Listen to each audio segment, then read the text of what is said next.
Welcome to Mariners Fan Central. This is Mariners Fan Central, bringing you the info with the precision you demand and the passion we share. Let's get right to business because the hot stove is starting to heat up and Seattle is at the center of the chatter. What's up? True to the Blue Faithful. This is your host, as always, bringing the latest updates straight from behind the scenes, right to the heart of the fan base. It's December 6, 2025, and the early off-season lull is officially over. The Mariners front office is making moves, and the decisions being made right now in these corridors will define if we're playing baseball in October next year. First, we need to address the elephant in the room, our infield configuration. The contract situations of Jorge Polanco and Eugenio Suarez are the first dominoes that need to fall. My sources indicate an intense internal debate regarding the viability of renewing these ties. It's not just about money, it's about roster construction. If we let Polanco or Suarez test the market as free agents, we clear payroll space, but we create immediate holes in offensive production and an infield defense. The trend I'm seeing is caution. The front office knows that replacing Suarez's leadership and Polanco's switch-hitting bat isn't a simple task in the current market, but financial flexibility might be the key to attacking our true priority this window. And what is that priority? The bullpen.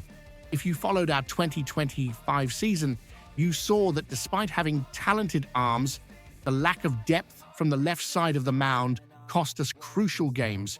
In a league where matchups are everything, entering 2026 without an elite lefty specialist is a mistake we can't afford to commit. Modern data-driven baseball demands we have someone capable of neutralizing the power lefty hitters dominating the American League West. Looking at the free agent market, options exist, but they come with caveats. Names like Hobie Milner are available. Milner is solid, a veteran who knows his stuff. Kyler Rogers, although a righty, offers that submarine delivery angle that often nullifies lefties. But here is my critical analysis. Do these names change the team's tier? Milner is reliable, but he's not a flamethrower. Rogers is tactical, but he's not the guy you want to get that vital strikeout with the bases loaded in the 8th inning of a playoff game. The Mariners brass knows this. Jerry Dipoto and Justin Hollander aren't just looking to fill a spot. They are looking for impact. And that is exactly why attention has turned to the trade market.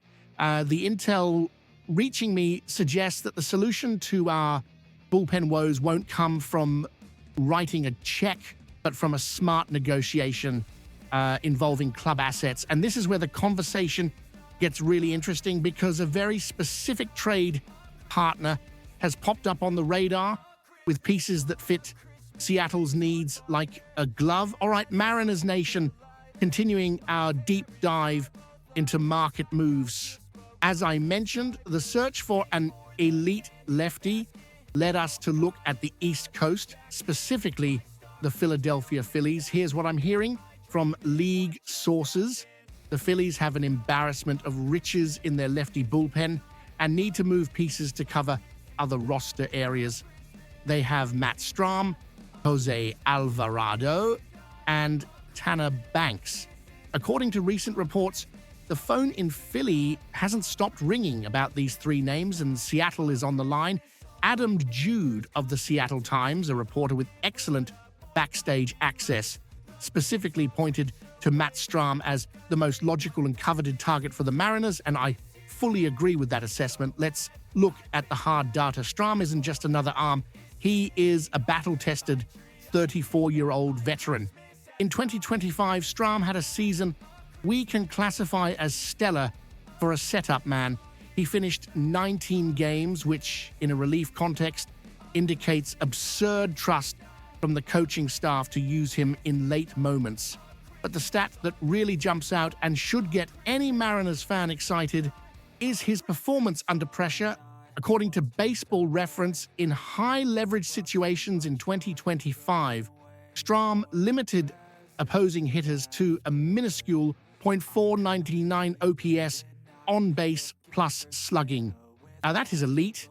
That is the kind of number that wins tight games in September. Unlike a Hobie Milner, who relies heavily on weak contact and defense, or a Tyler Rogers, who relies on deception, Strahm has the ability to get the strikeout. He has the stuff to blow it by hitters. At T-Mobile Park, which is already a pitcher-friendly park, an arm like Strahm's could become untouchable. Of course, there is a cost. Unlike signing a free agent, where you only spend money, bringing in Strahm will require the Mariners to send talent back to Philadelphia. It could be a mid-tier prospect or a position player the Phillies need. Is it a risky strategic move? Yes, but for a team that wants to compete now, trading future potential for present certainty is often the price of success. Strahm brings that certainty. He solves the lefty bullpen problem immediately and raises the ceiling of our pitching staff. The Mariners are at a crossroads. The need for a lefty is glaring, and the trade option for Matt Strahm seems like the perfect fit of talent and need. He brings the experience and elite numbers in pressure situations that were missing in 2025. The question now is whether the front office is willing to pay the price in prospects to close this deal with the Phillies. In my view, it's a move that needs to be made. Now I want to hear from you, M's fans. Would you trade a promising prospect for 2 or 3 years of bullpen stability with Matt Strahm, or do you prefer to risk it on the free agent market and save our young talent? Does the win now strategy justify the cost? Drop your comments below. I want to get this debate going. If you want to keep receiving these exclusive, detailed breakdowns before anyone else, don't forget to subscribe to the channel and hit the notification bell. Let's follow every step of this offseason together. Go Mariners.